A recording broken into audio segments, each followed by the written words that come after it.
বাঁশখালী বাঁশখালী বাংলাদেশের চট্টগ্রাম জেলার অন্তর্গত বঙ্গোপসাগরের উপকূলবর্তী একটি উপজেলা। পশ্চিমে নীল জলের বিস্তৃত সমুদ্র সৈকত, পূর্বে চা বাগান, অভয়ারণ্য, ইকোপার্ক সমৃদ্ধ সবুজে সৃজিত হয়েছে নন্দনকানন। প্রকৃতি ৩৯২ বর্গ কিলোমিটারের বাঁশখালীকে সাজিয়েছে যত্ন করে। চা বাগানে অবারিত সবুজের হাতছানি, প্রাকৃতিকভাবে সৃষ্ট স্বচ্ছ জলের দীর্ঘ পাহাড়ি হ্রদে অজস্র পাখির বিচরণ, সমুদ্রের বেলাভূমিতে দাঁড়িয়ে সূর্যাস্ত দেখার মিশেল অনুভূতি একই সাথে নিতে পারেন শুধু বাঁশখালীতেই। চট্টগ্রামের বাঁশখালী ভ্রমণ একটি রোমাঞ্চকর অভিজ্ঞতা, যেখানে পাহাড়, চা বাগান এবং সমুদ্রের অপূর্ব মেলবন্ধন পাওয়া যায়। বাঁশখালী ইকোপার্কের সবুজে ঘেরা পাহাড়, প্রকৃতির নিবিড় সান্নিধ্য আর কোলাহল মুক্ত সময় কাটাতে এই স্থানগুলো অন্যতম।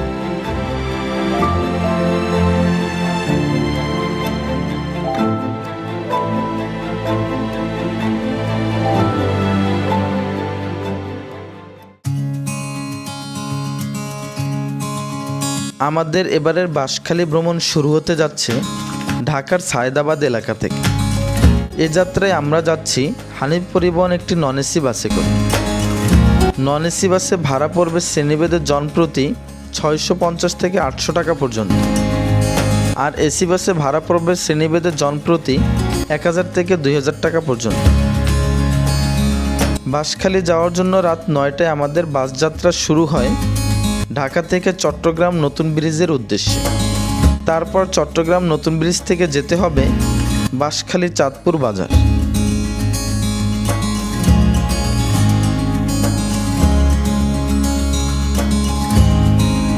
ঢাকা থেকে চট্টগ্রাম নতুন ব্রিজের দূরত্ব প্রায় ২৫৫ কিলোমিটার।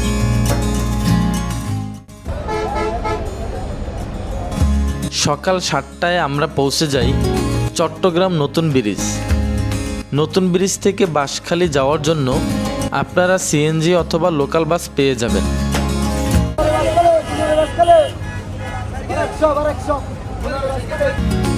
আমরা একটি লোকাল বাসে জনপ্রতি ১০০ টাকায় ছুটে চলছি বাঁশখালী চাঁদপুর বাজারের উদ্দেশ্যে।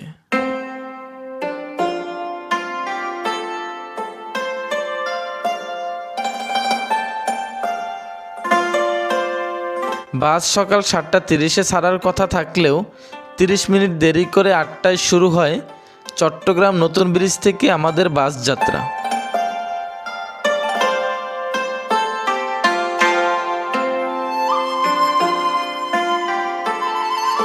তারপর চাঁদপুর বাজার থেকে সকালে নাস্তা সেরে একটি সিএনজি রিজার্ভ করে ঘুরে দেখব বাঁশখালীর অদেখা বেশ কিছু জনপ্রিয় পর্যটন স্পট।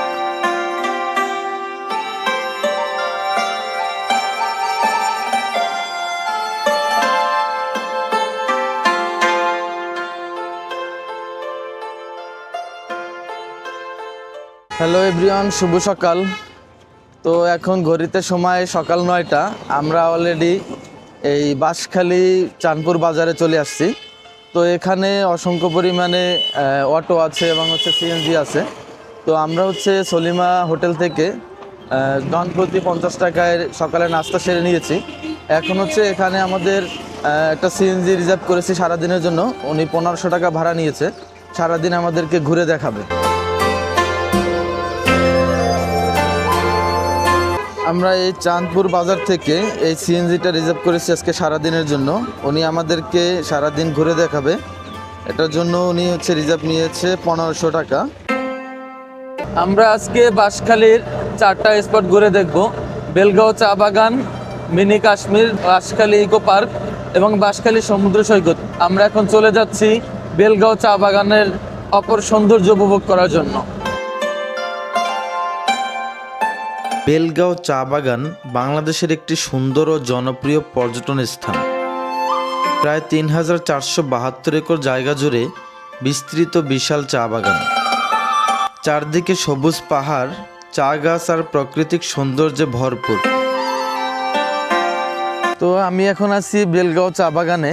তো মূলত ভিতরে সিএনজি প্রবেশ করতে দেয় না, যার কারণে সিএনজি ওই গেটে পার্কিং করে রেখে এসেছি। তো আমরা এখন হচ্ছে এই যে বেলগাঁও চা বাগানের ভিতরে প্রবেশ করেছি। তো অসম্ভব সুন্দর লাগতেছে, মাটিগুলো একদম লাল, মানে লাল মাটির পাহাড় বলা যায়, খুবই চমৎকার লাগতেছে। এই যে দেখেন মাটিগুলো অসম্ভব লাল বর্ণের, কিন্তু মাটিগুলো খুবই সুন্দর লাগতেছে।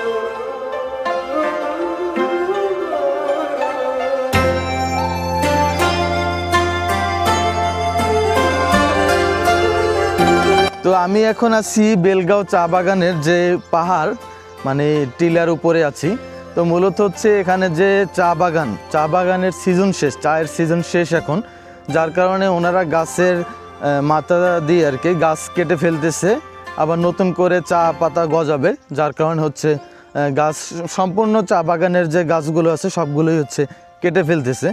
তবে অসম্ভব সুন্দর একটি জায়গা, মানে এই সমুদ্র উপকূলীয় এলাকায় এত সুন্দর এত বড় যে চা বাগান রয়েছে, এটা আসলে এখানে না আসলে বোঝাই যেত না।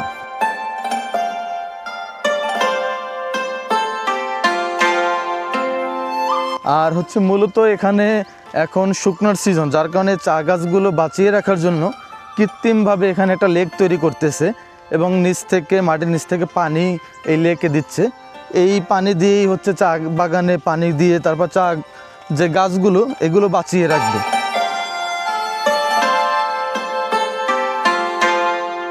সারি সারি চা গাছের মাঝ দিয়ে হাঁটলে মনে হবে যেন অন্য এক জগতে চলে এসেছেন। পাহাড়ের ঢালে গড়ে ওঠা এই চা বাগান প্রকৃতি প্রেমীদের জন্য সত্যিকারের স্বর্গ। নিরিবিলি পরিবেশ, ঠান্ডা বাতাস, সব মিলিয়ে মনটা একদম ফ্রেশ হয়ে যায়। বেলগাঁও চা বাগানের সৌন্দর্য উপভোগ করে আমরা সিএনজি যোগে ছুটে চলছি বাঁশখালী ইকো পার্কের উদ্দেশ্যে। আজকের ভ্রমণের দ্বিতীয় গন্তব্য বাঁশখালী ইকো পার্ক। পাহাড়ি আঁকাবাঁকা রাস্তা আর গ্রাম বাংলার দৃশ্য আপনাকে মুগ্ধ করে রাখবে পুরো পথ জুড়ে। চারদিকে শুধু সবুজ আর সবুজ, যেন প্রকৃতির এক বিশাল কার্পেট।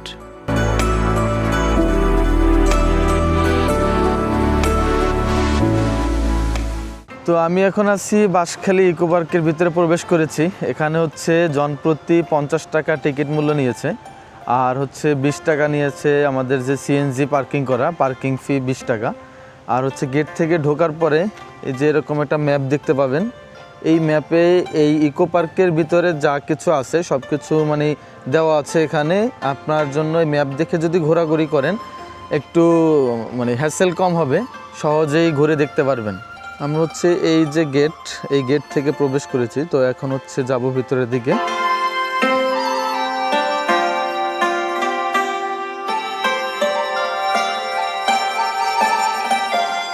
তো আমি এখন এই বাঁশখালী ইকো পার্কের যে ঝুলন্ত ব্রিজ আছে, ঝুলন্ত ব্রিজে আছি। তো এখানে দাঁড়িয়ে এই যে লেকের যে সৌন্দর্য এগুলো উপভোগ করতে পারবেন। এবং এখানে হচ্ছে মানে ওরকম তেমন কিছু দেখার নাই, 3টা জিনিস আছে। একটা হচ্ছে ঝুলন্ত ব্রিজ, আর একটা হচ্ছে এই যে নীল পানির, স্বচ্ছ নীল পানির যে লেকটি, এই লেক, এবং হচ্ছে আর একটা ওয়াচ টাওয়ার। এই 3টা জিনিসই হচ্ছে এখানে দেখার মতো আছে।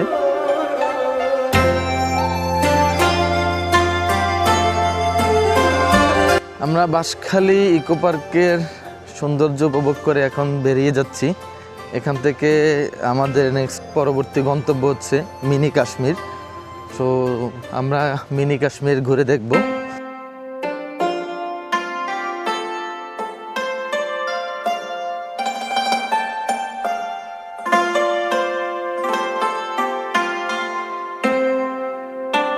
তো আমরা যাচ্ছি মিনি কাশ্মীর। মিনি কাশ্মীর যাওয়ার জন্য যে সিএনজিতে আসবেন সেই সিএনজিগুলো হচ্ছে এই যে এখানে রাখা থাকবে পার্কিং করে, এবং এখানে একটা ছোট দোকান আছে, দোকানে কিছু ভাজা পোড়া আছে খাবার আর কি।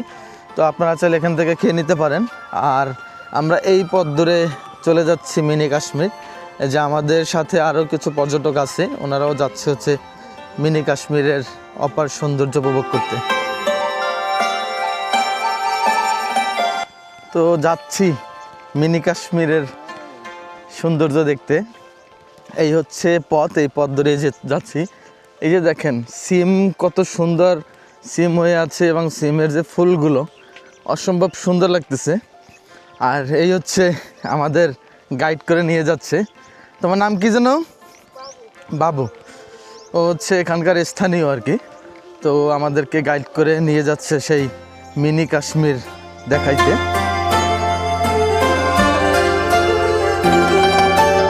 ওই যে একটা পাহাড় দেখা যাচ্ছে, ওই পাহাড় অতিক্রম করেই হচ্ছে মিনি কাশ্মীর। তো আমরা এই পথ ধরেই যাচ্ছি। এই পাহাড়ি পথ অতিক্রম করার পরে তারপরে আমরা মিনি কাশ্মীরের দেখা পাবো।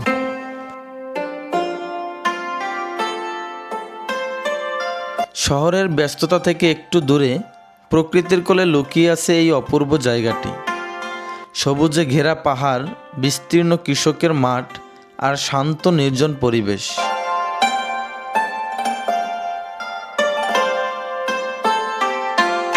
তো কিছু দূর আসার পরে একটা এই গাব গাছ আর কি, এটা বট গাছের মতো ছায়া দিয়ে আছে, গাছ দেখতে পাইলাম। তো ওই গাছের নিচে একটা দোকান আছে আর কি, মোটামুটি শুকনো খাবার, পানি এগুলো পাবেন আর কি।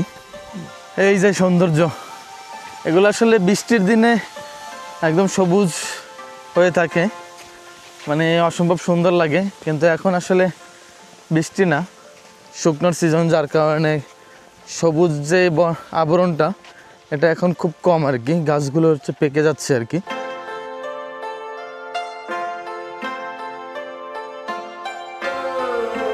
প্রথম দেখাতেই মনে হবে আপনি যেন অন্য এক দেশে চলে এসেছেন।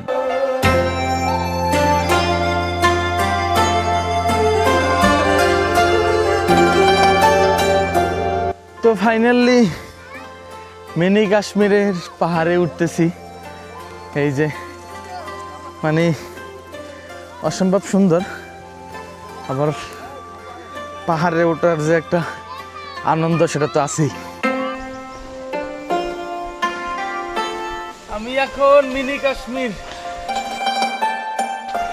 অনেক কষ্ট হচ্ছে উঠতে আর কি, তবে এই যে সৌন্দর্য, এগুলো থেকে সব কষ্ট ভুলে যাচ্ছি। আমরা এই পথ ধরে আসছি, এই যেখান থেকে ওই গাছের ওখানে রাস্তা আছে আর কি, এই রাস্তা দিয়ে উঠছি এই পাহাড়ে। আমরা এখন আছি কই? মিনি কাশ্মীর। মিনি কাশ্মীর, অসম্ভব সুন্দর। কাশ্মীর কখনো দেখি নাই, কিন্তু এই যে চট্টগ্রামের বাঁশখালী উপজেলার যে মিনি কাশ্মীর, সেই মিনি কাশ্মীরে চলে আসছি অপার সৌন্দর্য উপভোগ করার জন্য। যদিও এখন বৃষ্টি না, বৃষ্টির সিজনে আসলে কাশ্মীরের মিনি কাশ্মীরের যেই সৌন্দর্য, মানে সবুজ হয়ে থাকে ঘাসপালা, তখন আরও সুন্দর বেশি ফুটে উঠে, তখন আরও সৌন্দর্য লাগে বেশি। কিন্তু এখন আসলে শুকনোর সিজন, যার কারণে এই যে ঘাসগুলো এগুলো হচ্ছে লাল হয়ে আছে, মানে মরে যাচ্ছে। তো এগুলা কাটার পরে আবার নতুন করে যেই গাছ জন্মাবে ওইটাই আবার সবুজ হয়ে আসবে। তো যখন বৃষ্টি থাকে তখন আসলে পাহাড়ের যেই আসল সৌন্দর্য এটা ফুটে ওঠে। মিনি কাশ্মীরের সবচেয়ে আকর্ষণীয় বিষয় হলো এর প্রাকৃতিক সৌন্দর্য। হালকা বাতাসে দুলছে ঘাস, আর দূরে পাহাড়ের সারি তৈরি করেছে অপূর্ব এক দৃশ্য। সবুজ পাহাড়ের ঢাল, কুয়াশার আবরণ আর ঠান্ডা বাতাস সব মিলিয়ে একেবারে কাশ্মীরের মতো অনুভূতি দেয়। নিরিবিলি পরিবেশ আর প্রকৃতির সাথে কাটানো সময় মনকে করে দেয় প্রশান্ত।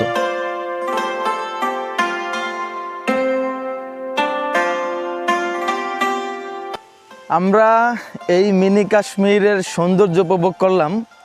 এখন হচ্ছে আমরা চলে যাব সেই আমাদের যে পার্কিং করা সিএনজি যেখানে অপেক্ষা করা আছে। তো অপেক্ষাকৃত সিএনজিতে উঠে আমরা বিকালবেলা হচ্ছে বাঁশখালীর যে সমুদ্র সৈকত, সেই সমুদ্র সৈকত ঘুরে দেখব। তো এই মিনি কাশ্মীরটা আসলেই অনেক সুন্দর। তো আপনারা যদি এই মিনি কাশ্মীরে আসেন অবশ্যই আপনাদের খুবই ভালো লাগবে। তবে বৃষ্টির সিজনে আসলে পাহাড়ের যে কোনো পাহাড়েরই সৌন্দর্য মানে যতটুকু থাকে তার থেকেও বেশি তুলে ধরার চেষ্টা করে। কারণ হচ্ছে পাহাড় আসলে শুকনার সিজনে মৃত থাকে, কিন্তু যখন বর্ষার সিজন আসে তখন আবার জীবিত হয়ে ফিরে আসে। তো আপনারা যদি এই মিনি কাশ্মীরে আসেন অবশ্যই খুবই ভালো লাগবে, আনন্দময় একটা সময় উপভোগ করতে পারবেন। অসম্ভব সুন্দর। আমি কখনো কাশ্মীর দেখি নেই, তবে এই চট্টগ্রামের বাঁশখালীর মিনি কাশ্মীর দেখে খুবই মুগ্ধ হয়ে গিয়েছি। অসম্ভব সুন্দর।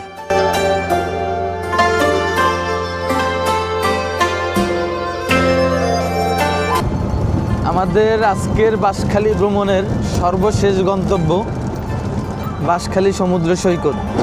তো আমরা এই বাঁশখালী মিনি কাশ্মীর দেখে এখন যাচ্ছি হচ্ছে বাঁশখালী সমুদ্র সৈকতের অপরূপ সৌন্দর্য উপভোগ করার জন্য।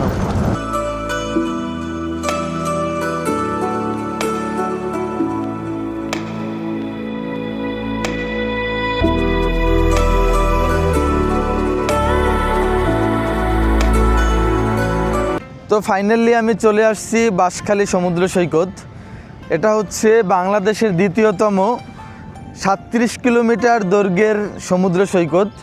তো এখানে আসার পরে খুবই ভালো লাগছে, মানে অনেক বড় সমুদ্র এবং বিচ। তো মূলত হচ্ছে এখন ভাটা নামছে।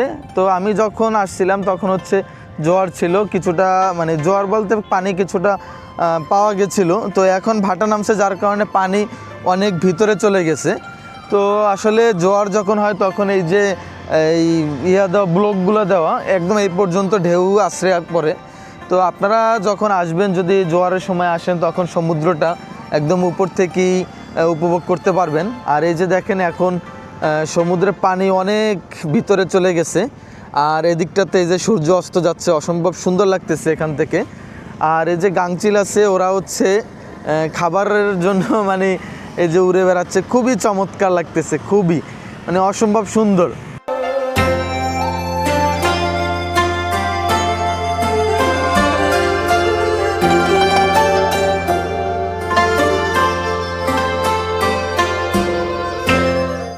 কোলাহল থেকে একটু দূরে শান্ত নির্জন প্রকৃতির মাঝে হারিয়ে যেতে চাইলে চট্টগ্রামের বাঁশখালী সমুদ্র সৈকত হতে পারে আপনার জন্য পারফেক্ট গন্তব্য। এখানকার সমুদ্র যেন একদম ভিন্ন রকম।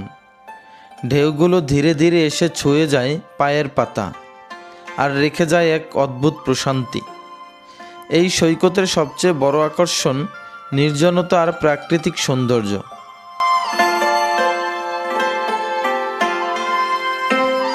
চারপাশে তেমন ভিড় নেই, তাই আপনি নিশ্চিন্তে উপভোগ করতে পারবেন প্রকৃতির আসল রূপ।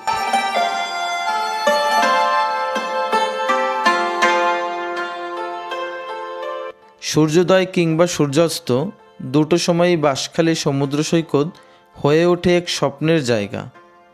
যারা একটু নিরিবিলি সময় কাটাতে চান তাদের জন্য এই জায়গাটি সত্যিই অসাধারণ।